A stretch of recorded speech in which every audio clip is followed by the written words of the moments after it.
Assalamualaikum warahmatullahi wabarakatuh. Saya Anissa Rahmah, saya dari kelompok 6. Di sini saya akan melanjutkan penjelasan dari teman saya yaitu Tuti Sandra. Di sini saya akan menjelaskan tentang langkah-langkah pokok penyusunan draft penelitian dan pengkajian Islam. Yang pertama-tama, langkah-langkah tersebut pada hakikatnya merupakan kegiatan yang harus ada dalam suatu rencana penelitian.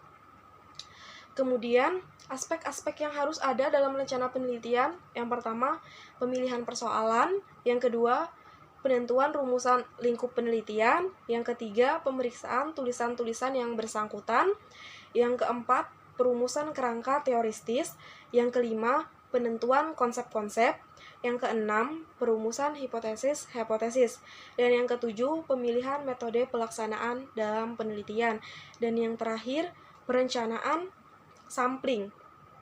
Selanjutnya, jika unsur-unsur tersebut dikaitkan dengan rencana penyusunan draft penelitian dan pengkajian agama, yang harus ada adalah yang pertama adanya latar belakang masalah. Latar belakang masalah pada hakikatnya memuat pemikiran atau alasan yang jelas dan meyakinkan mengapa penelitian itu mesti dilakukan. Dan juga, secara sederhana, masalah terjadi karena adanya kesenjangan antara problema dan juga teori. Dalam kegiatan penelitian, permasalahan harus ada terlebih dahulu. Karena penelitian itu adalah suatu proses yang berisi rangkaian langkah-langkah yang dilakukan secara terencana dan sistematis guna mendapat pemecah masalah atau mendapatkan jawaban terhadap pertanyaan-pertanyaan tertentu. Kemudian, yang kedua adanya studi kepustakaan, yaitu kajian kepustakaan pada intinya dilakukan untuk mendapatkan gambaran tentang hubungan topik yang akan dilanjutkan dengan penelitian sejenis yang pernah dilakukan oleh para peneliti sebelumnya, sehingga tidak terjadi pengulangan yang tidak perlu dan mubazir. Dan juga tinjauan pustaka juga berguna untuk mencari celah atau peluang dari suatu penelitian yang akan dilakukan. Kemudian, tinjauan pustaka juga sangat berguna untuk mencari celah. Dan juga, misalnya, kita akan meneliti pemikiran teologi dari Al-Ghazali. Maka kita harus melakukan tinjauan pustaka atau membaca buku-buku atau hasil-hasil penelitian yang dilakukan oleh para peneliti terdahulu, baik yang ada di Indonesia maupun yang ada di luar negeri. Setelah diketahui ternyata pemikiran teologi Al-Ghazali itu belum ada yang menelitinya, nah barulah kita melangkah untuk meneliti teori tersebut.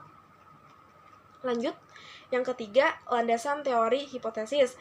Teori pada pokoknya merupakan pernyataan mengenai sebab akibat atau mengenai adanya suatu faktor positif antara gejala yang diteliti dari satu atau beberapa faktor tertentu dalam masyarakat. Dan juga suatu teori dalam penelitian berguna untuk menjelaskan, menginterpretasi, dan memahami suatu gejala atau fenomena yang dijumpai dari hasil penelitian tersebut. Kemudian, kerangka atau landasan teoritis membantu si peneliti dalam menentukan tujuan dan arah penelitiannya, dan dalam memilih konsep-konsep yang tepat guna pembentukan hipotesis-hipotesisnya. Perlu dicatat bahwa teori ini bukanlah pengetahuan yang sudah pasti, akan tetapi harus dianggap sebagai petunjuk hipotesis. Dengan demikian, hipotesis yang merupakan kesimpulan sementara yang akan digunakan untuk menjelaskan data-data yang dihasilkan melalui penelitian itu dibangun dari konsep-konsep atau teori-teori yang dihasilkan melalui kajian pustaka. Oke, lanjut yang keempat, metode penelitian atau juga metodologi penelitian. Metode mana yang akan dilakukan dan dinilai paling tepat amat bergantung pada macam-macam penelitian yang digunakan serta maksud dan tujuan yang ingin dicapai peneliti tersebut. Misalnya, mengenal adanya penelitian yang bersifat eksploratif, yaitu menjelajah, deskriptif, yaitu menggambarkan, dan eksplanatari, yaitu menerangkan. Dan juga penelitian eksploratif bertujuan untuk memperdalam pengetahuan mengenai suatu gejala tertentu atau mendapatkan ide-ide berargumen mengenai mengembangkan hipotesis atau mengenai suatu gejala. Sedangkan peneliti deskriptif bertujuan untuk menggambarkan secara tepat sifat-sifat suatu individu, keadaan, gejala atau kelompok tertentu, atau penyebaran suatu gejala dan gejala lain dalam masyarakat. Sementara penelitian yang bersifat menerangkan bertujuan menguji hipotesis-hipotesis tentang adanya hubungan sebab akibat antara beberapa variabel yang diteliti. Selanjutnya, dengan mengetahui macam-macam penelitian tersebut, kita dapat menentukan bagaimana cara pengumpulan data dan dengan ketiga penelitian tersebut. Kemudian bagaimana cara mengolah data-data tersebut, bagaimana cara mendeskripsikannya dan juga menganalisanya maupun menyimpulkannya. Kemudian yang kelima adanya kerangka analisis.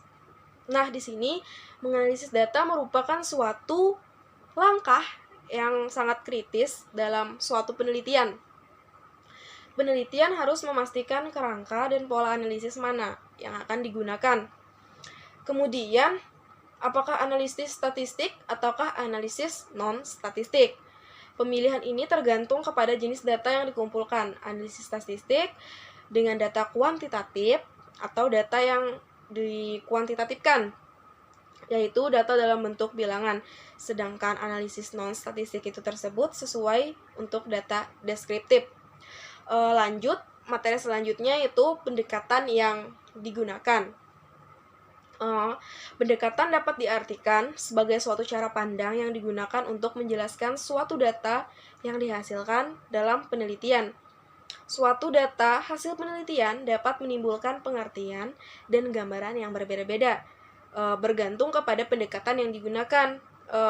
Dan ini dalam pendekatan dalam konstruksi teori penelitian agama, yang pertama ada pendekatan kawasan.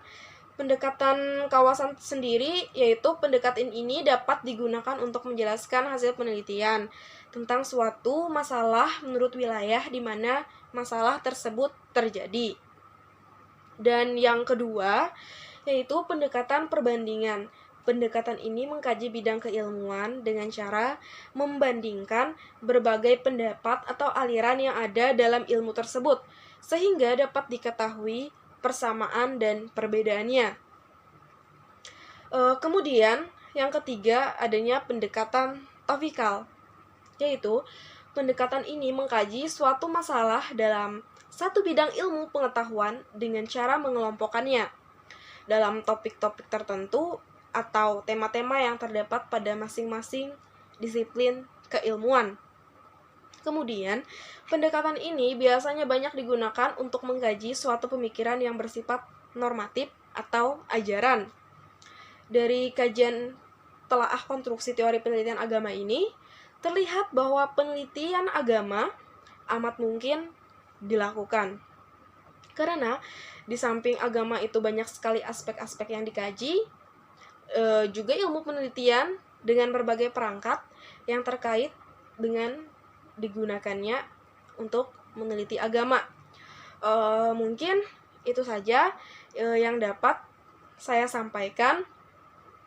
Jadi dapat saya jelaskan kembali dari uraian tersebut atau dari uraian di atas yang saya jelaskan dan juga dari teman saya yang sudah menjelaskan materi pertama. Kita dapat kesimpulan bahwa yang dimaksud dengan telaah konstruksi teori penelitian agama adalah suatu upaya memeriksa, mempelajari, meramalkan, dan memahami secara saksama susunan atau bangunan dasar-dasar maupun hukum-hukum dan ketentuan lainnya yang diperlukan untuk melakukan penelitian terhadap bentuk pelaksanaan ajaran agama sebagai dasar pertimbangan untuk mengembangkan pemahaman ajaran agama sesuai tuntunan zaman. Mungkin itu saja yang dapat saya sampaikan. Kurang dan lebihnya saya mohon maaf karena saya masih belajar dan kesempurnaan juga hanya milik Allah Subhanahu wa Ta'ala. Terima kasih sudah meluangkan waktunya untuk menonton video ini. Wassalamualaikum warahmatullahi wabarakatuh.